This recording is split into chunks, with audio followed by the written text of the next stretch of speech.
Astrology அப்படிங்கிறது ஒருத்தருடைய பிறவி ஒரு குழந்தை பிறந்ததுன்னா அந்த குழந்தை பிறந்த ஒரு நேரம் கணக்கை வச்சு எதிர்காலத்தை கணிக்கிறது. இது ஒரு கணக்கு. இப்போ ஒருவரை பார்க்கும் பொழுதே அவங்க என்ன ராசி, என்ன நட்சத்திரம், எந்த மாதிரியான ஒரு வாழ்க்கை வடிவமைப்புல இருக்காங்க அப்படின்றத அவங்க முக வடிவமைப்புல இருந்தே சொல்ல முடியும். குண்டு ஃபேஸ் இருந்தா, கை கால் இப்படி இருந்தா, இந்த கலர்ல இருந்தா, இந்த ஷேடோல இருந்தா, இந்த உயரத்துல இருந்தா, இவ்வளவு பாடியில இருந்தா, அப்படிலாம் நிறைய இருக்குது. சாமுத்திரிகா லட்சணம் இதை வச்சு அவங்களுடைய விஷயங்களை என்னமோ தெரியல, மனசு சரியில்லை, என்னமோ நடக்க போகுது அப்படின்னுவாங்க. அடுத்த நாள் ஏதாவது நடக்கும். இதுவும் ஒரு பவர். இந்த இடது கண்ணை துடிச்சா கெட்ட விஷயம் நடக்கும் போது, வலது கண் துடிச்சா நல்ல விஷயம் நடக்க போகுது. அதெல்லாம் கூட இருக்குது. அதாவது நாடி துடிப்புன்னு சொல்லுவாங்க. அதுக்கு காலில் அடிச்சுனா தொடையில் அப்படி இருக்குன்னு இது நிறைய இருக்குது. விஞ்ஞானமும் மருத்துவமும் எல்லாத்துக்குமே ஆதாரம்னு ஒண்ணு வச்சிருக்காங்க. இப்ப நம்ம வயித்துல கட்டி இருக்குன்னா உடனே ஸ்கேன் பண்ணி காட்டணும், ஸ்கேன்ல காட்டும் ஆதாரம். இதுக்கு அதெல்லாம் கிடையாது. நம்பிக்கை மட்டும்தான், சொல்றவர்களுடைய நம்பிக்கை.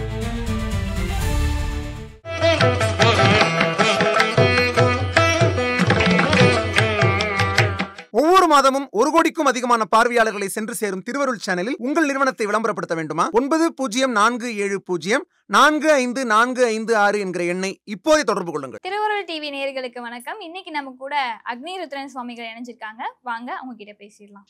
சாமி வணக்கம். சாமி வணக்கம். வாழ்க நலம்.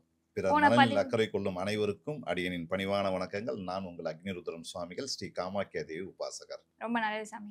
போன பதிவுகள்ல கடன் பிரச்சனைக்கு என்ன பண்ணலாம், காதல் பிரச்சனைக்கு என்ன பண்ணலாம், முருகா அப்படின்னு ஒரு வார்த்தை சொன்னாலே போதும், அதுவே நம்மளை வாழ வச்சிரும் அப்படின்ற ஒரு எக்கச்சக்கமான நல்ல பதிவுகளை மக்களுக்காக கொடுத்திருந்தீங்க. அதை தொடர்ந்து பாத்தீங்கன்னா நிறைய பேர் கேள்விகளும் எழுப்பியிருந்தாங்க. ஸ்பிரிச்சுவாலிட்டிக்கும் அஸ்ட்ராலஜிக்கும் என்ன வித்தியாசம் அப்படின்னு. ஸோ ஆன்மீகம் அப்படின்னு பார்க்கும்போது அது வேறையா இருக்கு, ஜோதிடம் அப்படின்னு பார்க்கும்போது அது வேறையா இருக்கு. நிறைய பேர் இது ரெண்டும் ஒண்ணு அப்படின்னு சொல்றாங்க. எது உண்மைன்னு நாங்க எடுத்துக்கிறது அப்படின்னு நிறைய பேர் கேக்குறாங்க. இது நம்ம எப்படி சாமி எடுத்துக்கிறது? ஸ்பிரிச்சுவாலிட்டி, அஸ்ட்ராலஜி அப்படின்னா என்ன? ரெண்டும் வேற வேறையா இல்ல ரெண்டும் ஒன்றுதானா? அதாவது அஸ்ட்ராலஜி அப்படிங்கிறது அதுவும் காலங்காலமா இருந்துகிட்டு இருக்கிற ஒண்ணுதான். ஆன்மீகம் அப்படிங்கிறது அதுக்கும் முன்னாடி உள்ள காலத்துல இருந்தே வந்துகிட்டு இருக்கிற ஒண்ணுதான். ஸோ ரெண்டுமே ரெண்டு கண்ணு மாதிரிதான் எங்குமே. அஸ்ட்ராலஜி அப்படிங்கிறது ஒருத்தருடைய பிறவி ஒரு குழந்தை பிறந்ததுன்னா அந்த குழந்தை பிறந்த ஒரு நேரம் கணக்கை வச்சு எதிர்காலத்தை கணிக்கிறது. இது ஒரு கணக்கு. அது ஒரு நல்லா போடணும் அந்த கணக்கை. அது ஆதி காலத்துல இருந்தே நிறைய பெரிய வல்லுநர்கள்லாம் ஜாதகத்தை அப்படியே ஒருத்தருடைய வாழ்க்கை தரத்தை பாட்டா எழுதி கொண்டு கொடுத்த பெரிய வல்லுநர்கள்லாம் இருந்தாங்க. இப்பவும் இருக்காங்க. அப்போ ஒரு குழந்தையுடைய ஒரு மனிதனுடைய பிறந்த காலத்தை நேரத்தை வச்சு சொல்லி அவங்களுடைய எதிர்காலத்தை குறிப்பிடுறது தான் ஜாதகம். ஆன்மீகம்ங்கிறது அப்படி தேவையில்லை. இப்ப நீ இருக்கீங்கன்னா உங்க சம்பந்தப்பட்டதுடைய பிறவி நேரம்லாம் தேவையில்லை. ஒரு பேரு மற்ற விஷயங்கள் இல்ல பொதுவான விஷயங்களை வச்சு உங்களை பத்தி எதிர்காலத்தை சொல்றது. இதுவும் ஒரு மனசுல ஒரு சக்தியின் கணக்கு. எது இந்த மாதிரி பேசுறது. ஜாதகம் அப்படிங்கிறது ஒரு புஸ்தகத்தின் கணக்கு. அது இன்னும் சரியா சொல்ல போனா அது ரொம்ப கணக்கீடே ரொம்ப அதிகமா இருக்கும். எந்த ஊர்ல பிறந்தாங்க, எப்படி பிறந்தாங்க, யாரு அம்மா அப்பா இதெல்லாம் கணக்கிட்டு ஆனா பெண்ணா அந்த கிரக நிலைகள் இதெல்லாம் ஒரு பெரிய ப்ராசஸ்னே நம்ம சொல்லணும். அது அந்த ரூட்ல தான் அது போக முடியும். அதுல ஒருத்தருடைய எல்லா வரலாறையும் சொல்ல முடியும். அதே மாதிரி இதுலயும் சரி. ஆனா இதுல எதுவுமே வேண்டாம். இவ்வளவுதான் விஷயம். ஜாதகம், பிறந்த நேரம், அந்த டைமு, கிழமை எதுவுமே தேவையில்லை. அப்படியே ஒருத்தரை பத்தி ஒரு கணக்கீடு. இது ஒரு மனக்கணக்கு மாதிரி ஒரு சக்தியின் வெளிப்பாடுன்னு சொல்லுவோம். இதை அது வழியா சொல்லலாம். ஸோ ரெண்டும் ஒரே ஈக்குவல் ரூட்ல போகக்கூடியது தான். இப்ப நாங்க பண்ற அந்த ஆன்மீகம் அப்படிங்கிறது, ஆன்மீகத்து வழியா ஒருத்தர் எதிர்காலத்தை கணிக்கிறதுங்கிறது ரொம்ப பழைய காலத்துல இருந்தே உண்டு. அந்த காலத்திலேயே முனிவர் ரிஷிகள்ல இருந்து கொண்டு வந்தாங்க. இது கணக்கீடு அப்படிங்கிறது ஒரு குறிப்பிட்ட காலத்துக்கு அப்புறம் வந்ததுதான். ஆனா ரெண்டுத்துக்குமே சம எடை சம சக்திகள் உண்டு அப்படிங்கறத என்னுடைய குறிப்பும் கணிப்பும். நிச்சயமா சாமி. ரெண்டுமே ரெண்டு கண்கள் அப்படின்னு சொல்லியிருக்கீங்க. கண்டிப்பா. இன்னொன்னு நான் சொல்லுவேன். நானு இப்ப ஜாதகம் இருந்தா ஒருத்தருடைய எதிர்காலம் சொல்ல முடியும். இது எங்களை மாதிரி ஆட்களுக்கு யாரு ஜாதகம் இருக்கு இல்லைங்கிறவங்களாம் விஷயமே இல்லை. யாரை பத்தினாலும் எதிர்காலங்களை அப்படியே சொல்லலாம், கொண்டு கொடுத்துடலாம். ஒரு கணக்கீடின் அடிப்படைங்கிறதுனால அந்த புஸ்தகங்கிறது அவசியம். அவங்களுடைய நேரங்காலம், பிறந்த நேரம்ன்றது ரொம்ப ரொம்ப அவசியம். இது ரெண்டுமே ரெண்டு வழியை சார்ந்தது. ஆனால் மொத்தத்துல அது ஒரே இடத்துல இருந்து பிறவின்னு சொல்லலாம். அதாவது ஒரு ஆன்மீகத்தின் அடிப்படை தான். ஆமா, நிச்சயமா சாமி. இப்ப ஒருவரை பார்க்கும் பொழுதே அவங்க என்ன ராசி, என்ன நட்சத்திரம், எந்த மாதிரியான ஒரு வாழ்க்கை வடிவமைப்புல இருக்காங்க அப்படின்றத அவங்க முக வடிவமைப்புல இருந்தே சொல்ல முடியுமா? இது வந்து ஃபேஸ் ரீடிங்னு ஒரு ஒரு முறை. இதுலயே இந்த ஆன்மீகத்துல நெறைய இருக்குன்னு சொல்றேன் இல்லையா? இப்ப கிளி ஜோசியம் ஒரு ரகம். ம். அதுவும் ஆன்மீகத்தை சார்ந்த ஒரு விஷயம் தான். கைரேகை ஒரு ரகம். ம். ஜாதகம் ஒரு ரகம். சோழி போட்டு பார்ப்பாங்க. அது ஒரு ரகம். அது ஒரு ரகம். அப்புறம் விளக்கேத்தி விளக்க பார்த்து சொல்றது ஒரு ரகம். அப்புறம் குறிமேடை. அப்புறம் மருளாடுதல்னு சொல்லுவாங்க. அந்த சாமி ஆடி சொல்லுவாங்க. அது ஒரு ரகம். அருள்வாக்கு. இப்ப நாங்க சொல்றதெல்லாம் அருள்வாக்கு. சாமி ஆடலாம் மாட்டேன், எதுவும் பண்ண மாட்டேன். இப்ப நம்ம பேசுற மாரி அப்படியே என்ன பிரச்சனை, ஏது பிரச்சனைன்றத தீர்வு காண்றது ஒரு ரகம். இப்படி இதுல பல ரகங்கள் இதுல இருக்கு. அதுல ஒரு ரகம் தான் இந்த ஃபேஸ் ரீடிங். ஒருத்தருடைய முகத்த பார்த்தாலுமே அவங்களுடைய தற்போதைய நிலை என்ன? எப்படிங்கிறத சொல்றது. இல்ல இந்த டைம் இந்த கிரக நிலையில தான் இந்த நேரத்துல நீங்க இருப்பீங்க அப்படின்னு சொல்றது அது ஒரு வகையான பவர். ஃபேஸ் ரீட் பவர்ன்னு சொல்லுவோம். அதுவும் நடைமுறையில இருந்துகிட்டு தான் இருக்கு. நெறைய வல்லுனர்களும் அதுல இருந்துகிட்டு தான் இருக்காங்க. செய்துகிட்டு தான் இருக்காங்க. சாமி இந்த ஃபேஸ் ரீடிங்ல இன்னும் வேற என்ன விஷயங்கள்லாம் இருக்கு சாமி? இல்ல ஃபேஸ் ரீடுங்கிறது நெறைய இருக்குது. அதான் சாமுத்திரிகா லட்சணம்னு ஒரு செக்ஷன் இருக்கு. ம். ஒருத்தருடைய ஃபேஸ் இப்படி இப்ப இந்த ஃபேஸுக்கு இவங்களுடைய நிலை எப்படி இருக்கும்? அவங்களுடைய எதிர்காலம் எப்படி இருக்கும்? அப்படிங்கிறது ஒரு லைன். இந்த அளவுக்கு முடி இருந்தா, இந்த ஃபேஸ் ஓவல் ஃபேஸ் இருந்தா, குண்டு ஃபேஸ் இருந்தா, கை கால் இப்படி இருந்தா, இந்த கலர்ல இருந்தா, இந்த ஷேடோல இருந்தா, இந்த உயரத்துல இருந்தா, இவ்வளோ பாடியில இருந்தா, அப்படிலாம் நெறைய இருக்குது. சாமுத்திரிகா லட்சணம். இத வச்சு அவங்களுடைய விஷயங்கள சொல்றது. ம். அப்புறம் மச்ச சாஸ்திரம்னு ஒண்ணு இருக்கு. இப்போ முகத்துல இந்த இடத்துல ஒரு மச்சம் இருந்தா என்ன? கையில இருந்தா என்ன? மறைமுக இடங்கள்ல இருந்தான்னா, பிறர் பாராத இடத்துல மச்சங்கள் இருந்தான்னு அது ஒரு சாஸ்திரம். அப்போ ம். இது ஒரு சாஸ்திரம் இருக்கு. அதுல ஒரு சாஸ்திரம் இருக்கு. இதுதான். இது கூந்தல். முடிய வச்சே சாஸ்திரம் இருக்கு. ஒருத்தருடைய முடிய வச்சே ஏம்மா நீ இப்படிதாம்மா இருப்ப. நீ படிச்சிருப்பம்மா. நீ படிச்சிருக்க மாட்ட. நீங்க நல்ல வேலையில இப்படிலாம் சொல்லக்கூடிய சாஸ்திரங்களும் இருக்கு. ஸோ ஒரு மனிதனாக பிறந்துட்டாங்கன்னா, அவங்கள வச்சு பல ரகமான சாஸ்திரங்கள் கைரேகைன்னு சொல்லுவாங்க இல்லையா? ம். இந்த இந்த ரேகை இப்படி இருந்தா இப்படிதான் கல்யாணம் நடக்கும். இத்தனை குழந்தை இருக்கும்னா கரெக்ட்டா சொல்லுவாங்க. கைரேகை நிபுணர்கள்னு இருக்காங்க. எவ்வளோ ஒரு துல்லியமா அதையும் பிரிக்கிறாங்க. ஜாதகஸ்தரும் சூப்பரா பிரிப்பாங்க.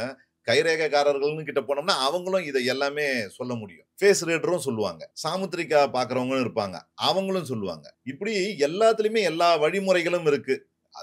அதுக்கான வல்லுனர்கள் நெறைய இருக்காங்க. அவங்கள சரியான ஆள தேர்ந்தெடுத்து போய் பார்த்தோம்னா, நம்மள பத்தின சராசரியா சொல்லிட்டு போவாங்க. இதெல்லாம் ஒரு ரகம் இருக்கட்டும். இப்ப நம்ம கிளி ஜோசியர் எத்தனையோ நான் சொன்னேன். ம். சில பேர் சர்வ சாதாரணமாவே சும்மா பஸ்ல போவோம். அவரும் அந்த பக்கம் இருப்பாரு. நம்மளும் நிப்போம். டக்குன்னு நம்மள பத்தி 2 வார்த்தை சொல்லுவாரு. "நீ இப்படிதான் நம்ம கொஞ்சம் கஷ்டத்துல இருக்கணுமே, இல்லன்னா இப்ப உனக்கு ஏதாவது ஒரு பணம் வந்திருக்கணுமே, பார்த்து செலவு பண்ணுன்ட்டு போவாரு." ம். அவரு யாரோ ஒரு நிமிஷத்துல சொல்லிட்டு போவாரு. இது ஒரு பவர். இது ஒரு இஎஸ்பி பவர்ன்ற இது ஒரு ரகம். இதுக்கு இயற்கையா சில பேருக்கு அந்த அந்த மாரி ஒரு இது வரும். சில ம். பேருக்கு தெரியுமா, என்ன நடக்க போதுன்னு முன்னாடியே சொல்லுவாங்க. அவங்க ஆன்மீகத்திலே இருக்க மாட்டாங்க. ஆமா. ஆன்மீகத்துக்கே சம்மந்தம் இருக்காது. ஜெனரலான சராசரி காமன் மேனா தான் இருப்பான். ஆனா சொல்லுவான், இந்த சம்பவத்த நடந்தா மாரியே இருக்கேன்னு நமக்கே சில நேரம் தெரியும் தெரியுமா? சில நேரம் சில இடங்களுக்கு போனா அந்த இடத்துக்கு வந்தா மாரியே இருக்கும். ஆனா வந்திருக்க ம். மாட்டோம். வந்திருக்க மாட்டோம். கிளாஷ் பண்ணி காட்டும். இது ஒரு பவர். சில சமயம் என்ன பண்ணுவோம், என்னமோ தெரியல மனசு சரியில்ல, என்னமோ நடக்க போகுது அப்டின்னுவாங்க. அடுத்த நாள் ஏதாவது நடந்துரும். இதுவும் ஒரு பவர். இந்த இடது கண்ணு துடிச்சா கெட்ட விஷயம் நடக்க போகுது. வலது கண்ணு துடிச்சா நல்ல துடிச்சு விஷயம் நடக்க போகுதுன்னு ஒரு விஷயம் அதெல்லாம் கூட சொல்றாங்க. இருக்குது. அதாவது நாடி துடிப்புன்னு சொல்லுவாங்க அதுக்கு. ஆ. கால்ல அடிச்சுனா, தொடையில அப்டி கிறுகிறுன்னு வந்துரும். இது நெறைய இருக்குது. இது மாரி ஒவ்வொன்னுத்துலயும் நம்ம இதுல ஸ்கில்டு இருக்காங்க. அதுக்கு ஆராய்ச்சிகள் செய்து, அவங்களுடைய ஆராய்ச்சிகள்ல தேர்ச்சி பெற்று ஒவ்வொருத்தருடைய எதிர்காலத்த சொல்லக்கூடிய தனி திறமை வாய்ந்தவர்கள் இருக்காங்க. இந்து மதத்துல இது ஒரு பெரிய லிஸ்ட். இன்னும் நெறைய இருக்கு. கண்ண பார்த்தே சொல்றது. ஒரு பேர வச்சே இப்ப நீ வரல. உன்னுடைய அப்பா பேர சொன்னா போதும், அவர் எப்படி இருப்பாருன்னு சொல்றவங்கலாம் இருக்காங்க. ம். அப்பாவுடைய பேர சொன்னா, அப்பா பேர் சொல்லுமான்னா, சொன்ன உடனே, அவர் இப்படித்தானே இருப்பாரு அப்படின்னுவாங்க. அக்கா பேர சொன்னோம்னா, அப்படி மாமா பேர சொன்னோம்னா, இப்படிதான் இருப்பாரு அப்படின்னு. அப்படிலாம் இருக்காங்க. அதாவது நாமகரண யோகம். அதாவது ஒருத்தருடைய நாமம், பேருக்கு பேரு நாமம்னு சொல்ற வார்த்தை உண்டு. அந்த பேர வச்சு அவங்க இப்படிதான் இருப்பாங்கன்னு சொல்ற ஆட்கள்லாம் இருக்காங்க. ம். இதுதான் அதிசயம். சில பேர்கிட்ட ஃபோட்டோ காட்டுனா போதும். ஃபோட்டோ பார்த்துட்டு, ஒரு ஹால்ஃப் சைஸ் ஃபோட்டோ குடுத்தோம்னா, அந்த ஃபோட்டோவ பார்த்துட்டு, இவங்களுடைய குணாதிசயம் என்னன்னு சொல்றவங்கலாம் இருக்காங்க. இவருடைய நிலை இப்ப எப்படி இருக்கும்னு சொல்றவங்கலாம் இருக்காங்க. ஸோ ம். நெறைய திறமைசாலிகள், அதாவது நெறைய பவர் உள்ள ஆட்கள். அதெல்லாம் உலகத்துல இருந்துகிட்டு தான் இருக்காங்க. இதெல்லாம் இன்னைக்கும் நடைமுறையில அந்த காலத்துல ரொம்ப இப்பவும் நடைமுறையில இருக்கு.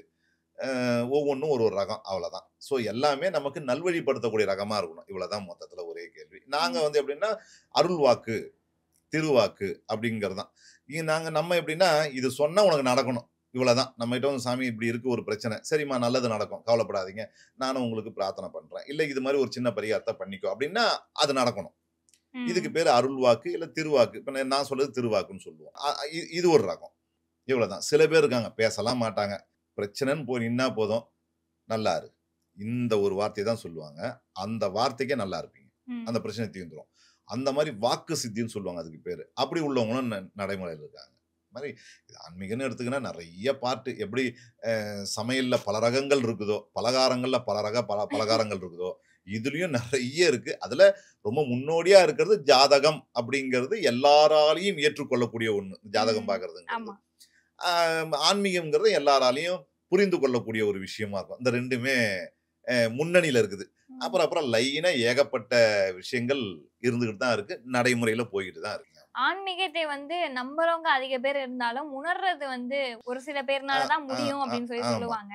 இப்ப நம்மகிட்ட நம்ம வாழ்ற இந்த இடத்துல இருக்கிற மக்கள் பார்த்தீங்க அப்படின்னா, நமக்கு ஏதாவது ஒரு பிரச்சனை இருக்கு அப்படின்னா, நமக்கு தேவையான தெய்வத்துக்கிட்ட போய் நின்றுவோம். ம். அவங்க கிட்ட போய் சொல்லிடுவோம். இல்ல நமக்கு யார்ட்ட சொன்னா சரியா இருக்குமோ, இல்ல இதுக்கு எதுனா பரிகாரம் இருக்கும் இருக்கும் அப்படின்னா, அவங்க கிட்ட கேட்டு தெரிஞ்சுக்குவோம் அப்படின்னு தான் நெறைய பேரோட மைண்ட் செட் இருக்கு. ஸ்பிரிச்சுவாலிட்டிய பொறுத்தவர. ஆமா. அப்போ பரிகாரங்கள் அப்படின்னு நம்ம தேடி போகும்பொழுது, அவங்க சொல்ற ஒரு பரிகாரம் வந்து உங்களுக்கு சரியானதா அமையுமா? இல்ல ம். அமையாதா? அப்படின்றத நம்ம எப்படி அவங்க சொல்றது மூலமா கண்டுபிடிச்சுக்கிறது? இல்ல இது கண்டுபிடிச்சுக்கிறதுக்கெல்லாம் வாய்ப்பு கிடையாது. ம். ஆமா. ஒருத்தர நம்பி நம்ம போறோம். நம்ம சொல்றதான். இப்போ ஒரு டாக்டர் கிட்ட போறோம். அவரு ஒரு மருந்து, மாத்திரை குடுப்பாரு. டாக்டர் மேல இருக்கிற முதல் நம்பிக்கை. ஃபர்ஸ்ட் அதுதான். அதுதான் முதல் நம்பிக்கை. நல்ல டாக்டர் அப்டின்ட்டு.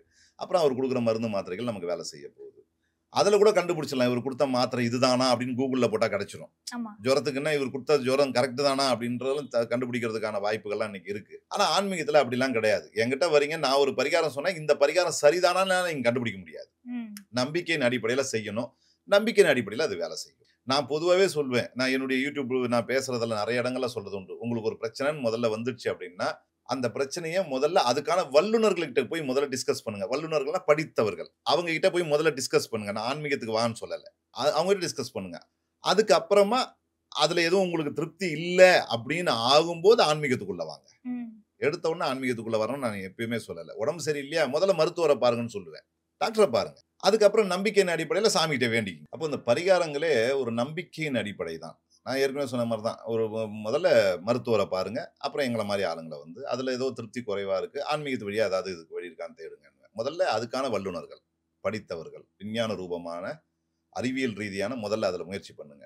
அதுல எதுவும் உங்களுக்கு சரியா வரலன்ற பட்சம் ஆன்மீகத்துக்குள்ள வந்து தேடுங்க.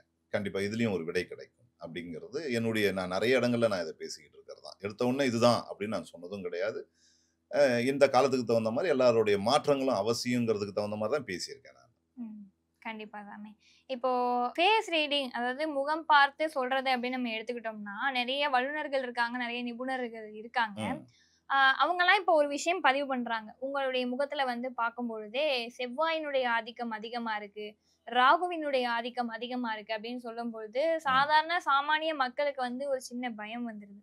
அந்த ம். பயம் வந்து இருக்கக்கூடாது. யார் என்ன ஆதிக்கமா இருந்தாலும் பயப்படாதீங்க அப்படின்னா, ம். உங்களுடைய ஒரு வார்த்தையா என்ன சொல்லுவீங்க அவங்களுக்கு?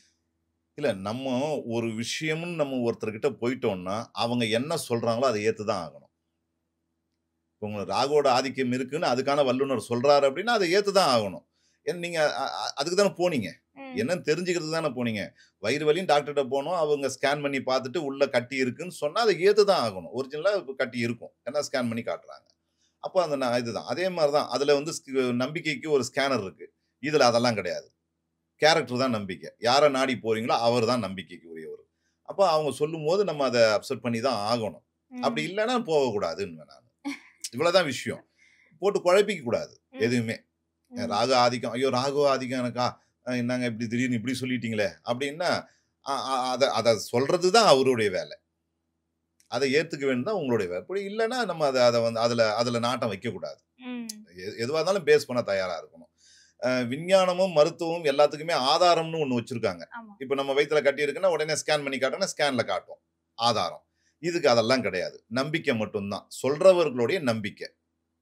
அதன் அடிப்படையில தான் இது வரணும். அ எஸ். அ அப்படி ஏத்துக்கிறவங்களா இருந்தா தான் இதுக்குள்ள என்டர் ஆகணும்னு நான் பொதுவா சொல்றது. ம். ஆமா. நிச்சயமா சாமி. இப்ப நம்ம பேசிட்டு இருக்கும்போது கைரேகை அப்படின்னு ஒரு விஷயம் நம்ம பேசணும் இல்லையா? கைரேகை ஜோதிடமும் இருக்கு அப்படின்னு. ம். அதுல வந்து ஒரு சந்தேகம் இருக்கு. இப்ப ம். என்னன்னா, உள்ளங்கையில வந்து கைரேகைக்கு இடையில மச்சம் இருந்தது அப்படின்னா, ம். உங்க வாழ்க்கையில ரொம்ப கஷ்டப்படுவீங்க அப்படின்னு ஒரு விஷயம் பதிவு பண்றாங்க. அது ம். ம். உண்மைதானா? இல்ல கைரேகை லிஸ்ட்டுக்குள்ள வரும்போது, அத அவங்க சொல்றது அதுல உண்மையான ஒரு விஷயமா தான் இருக்கும். ஏன்னா, நான் அத வந்து குறிப்பிட முடியாது. ஏன் குறிப்பிட முடியாதுன்னா, எனக்கு அது தெரியாது. ம். கைரேகைய பத்தி முழுசா தெரியும். முழுசா தெரியாது. முழுசா தெரியாத நம்ம வந்து உள்ள கூற முடியாது. ஆமா. இப்ப ஆன்மீகத்துல எத கேட்டாலும் பேசுவேன். ம். இது என்ன அது என்னன்னு எத வேணாலும் என்னால பேசக்கூடிய ஒரு பயிற்சி நம்மகிட்ட இருக்கு. ஒரு அனுபவம் இருக்கு. கைரேகைகள்ல நமக்கு அனுபவம் இல்ல. அப்ப நம்ம அதுக்குள்ள என்டர் ஆக முடியாது. பட் அப்ப அந்த கைரேகை நிபுணருக்கு தெரியும். இந்த மாரி இடத்துல ஒரு மச்சம் இருந்தால் அது பிரச்சனைய குடுக்கும். அப்படிங்கிறது அது அது அப்படி இருக்குன்னா, அது நம்பி தான் ஆகணும். ம். ஆமா. அதுக்கான ஆளுங்கிட்ட கேட்கும்போது அத டீட்டெயில் குடுப்பாங்க அவங்க. ஓகே. நம்மளது முழுக்க முழுக்க மத்ததெல்லாம் எனக்கு தெரியும் ஓரலா. முழுசா தெரியாது.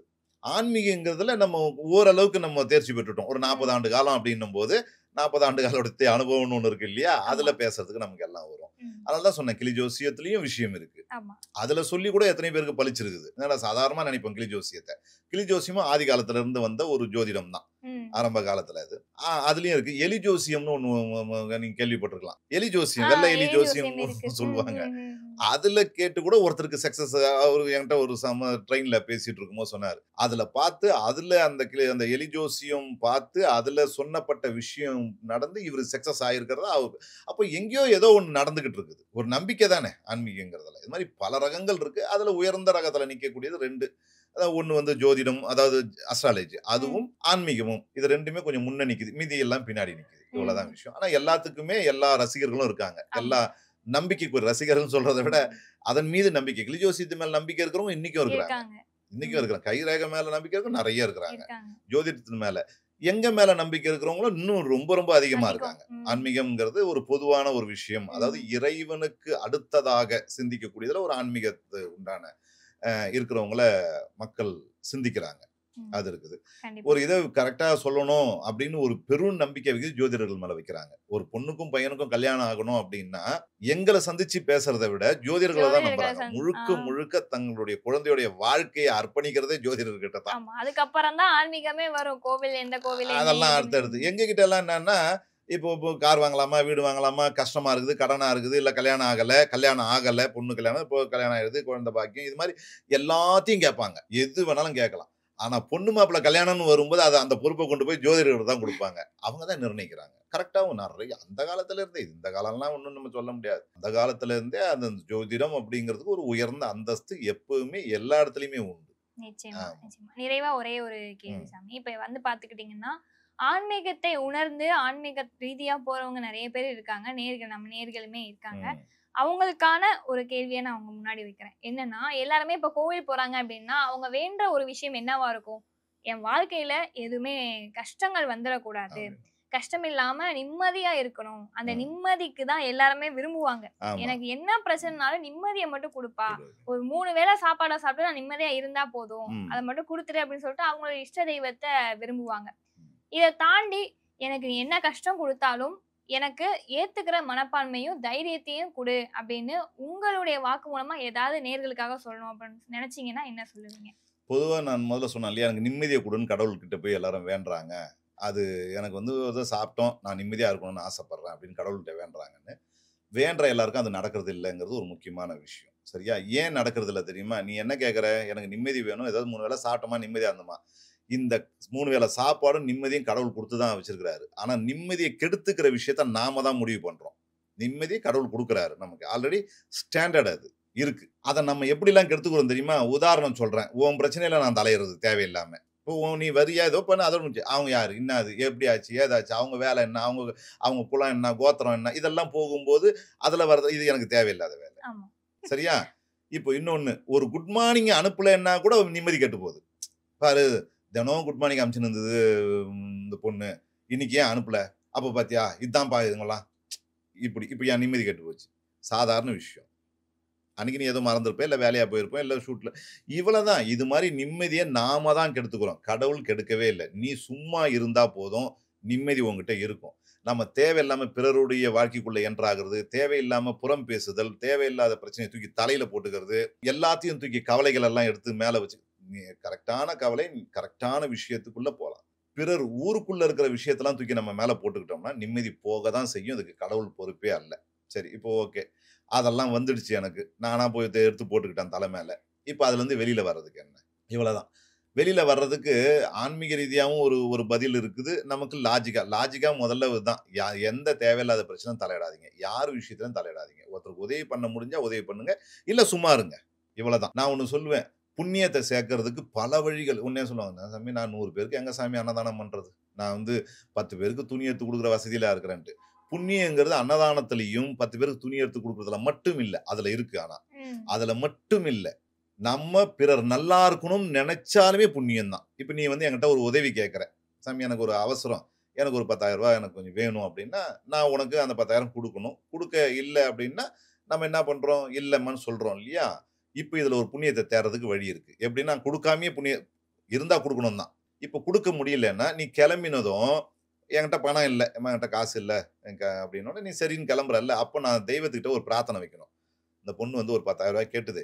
என்கிட்ட இல்ல. ஆனா அந்த பொண்ணுக்கு எப்படியாவது ஒரு 10,000 ரூபாய் கிடைக்கிறதுக்கு ஒரு அருள் புரிங்க அப்படின்னு நான் தெய்வத்துக்கிட்ட உனக்காக வேண்டினேன்னா எனக்கு புண்ணியம். 10 பைசா செலவில்ல. இதுவே புண்ணியம் தான். ஒரு 1/2 ஸ்பூன் சர்க்கரை என்னுடைய விசிட்டிங் கார்டுல கூட போட்டிருப்பேன். என்ன? தினம் எறும்புக்காவது உணவளி. மனுஷனுக்கு உணவளிக்கணும்னா ஒண்ணு சாப்பாடு கொஞ்சம் வேணும். இல்லன்னா ஒரு 50 ரூபாயாவது வேணும். உனக்கு நான் ஒரு வேளை சாப்பாடு கொடுக்கணும்னா. பசி ஆத்துறதுக்கு. முடியலன்னா ஒரு எறும்புக்கு பசி ஆத்துறதுக்கு 15 பைசா போதும். நான் அதை நிறைய இடத்துல சொல்லியிருக்கேன். 1/2 கிலோ சர்க்கரை வாங்கினோம்னாக்கா 30 ரூபாய் சர்க்கரை. 1/2 கிலோ சர்க்கரையை எத்தனை எறும்புகள் சாப்பிடும்னு சொல்லியிருக்கேன். 10 பைசாக்கு ஒரு மிட்டாய் வாங்கி நீ போட்டா கூட எறும்புக்கு உணவு ஆயிடுச்சு. அதுலயும் புண்ணியம் தான். அதை விட பெரிய புண்ணியம் ஒண்ணு நான் பேசியிருக்கேன் பல இடங்கள்ல. என்னன்னா யாராவது இறந்து பிரேதத்தை அந்த இறந்து போன உடலை தூக்கிட்டு போவாங்க இல்லையா? அடக்கம் பண்றதுக்காக தூக்கிட்டு போவாங்க. அப்ப நம்ம ரோட்ல நடந்து போவோம், பைக்ல போகலாம், கார்ல போவோம், பஸ்ல போவோம். அதை யாரையோ தூக்கிட்டு போறது. அதை பார்த்தா அந்த சம்பவத்தை பார்த்த உடனே நம்ம என்ன பண்ணோம்னா, அந்த ஆத்மா சாந்தி அடையட்டும் நீ வேண்டிக்கணும் மனசுக்குள்ள. நீ போய் இதுக்காக கோயில்ல போய் தேங்காய் உடைக்கணும்னு அவசியம் இல்லை. பஸ்ல உட்காந்து போகும்போதே அந்த அந்த எடுத்துன்னு போறத பார்த்த உடனே அது ஆத்மா சாந்தி அடையட்டும் அப்படின்னு நீ வேண்டினா புண்ணியம். எளிமையான ஒரு விஷயம். அதுக்காக காசெல்லாம் வச்சுன்னு இப்படி ஓசிலேயே செய்யக்கூடாது. அதெல்லாம் இல்லைன்னா இதெல்லாம் செய்துக்கணும். அப்போ புண்ணியம் நமக்கு எப்படியாவது நமக்கு கிடைக்கும். செலவு பண்ணாதெல்லாம் கிடையாது. அதே மாதிரிதான் நிம்மதியும் நமக்கு முடிந்த மட்டும் பிறருடைய பிரச்சனைக்குள்ள என்ட்ராகாம இருந்து தேவையான பிரச்சனைக்குள்ள மட்டும் என்ட்ராகி இருந்தோம்னா நமக்கு நிம்மதி வரும். சரி, அதெல்லாம் நான் விவரம் தெரியாம உள்ள போய் நிறைய பிரச்சனை தூக்கி தலையில போட்டுக்கினேன். பிறருக்கு நான் ஜாமீன் போட்டு அந்த கடன்ல மாட்டிக்கிட்டேன். பிறருக்கு உதவி செய்ய போய் நான் பிரச்சனைல மாட்டிக்கிட்டேன். ஒருத்தருக்கு பஞ்சாயத்துல போய் என் பேர் மாட்டிக்கிச்சு. இப்படிலாம் இருக்கும். சரி, இப்ப இதெல்லாம் இருக்கு. இதுல இருந்து நான் வெளியில வரணும். அதுக்கு என்ன பண்ணலாம் அப்படின்னா தெய்வ வழிபாடு தான். அதாவது ஒரு வியாழக்கிழமையா பார்த்து சாயந்தரம் வேலையில ஒரு 6 மணிக்கு விளக்கு வைக்கிற நேரத்துல போயிட்டு ஏதாவது ஒரு ஆலயத்துல விளக்கு, அது எந்த சாமியா வேணா இருக்கலாம். அம்மனா இருக்கலாம், முருகரா இருக்கலாம், சிவனா இருக்கலாம், ஏதாவது எந்த சாமி வேணாலும் இருக்கலாம்.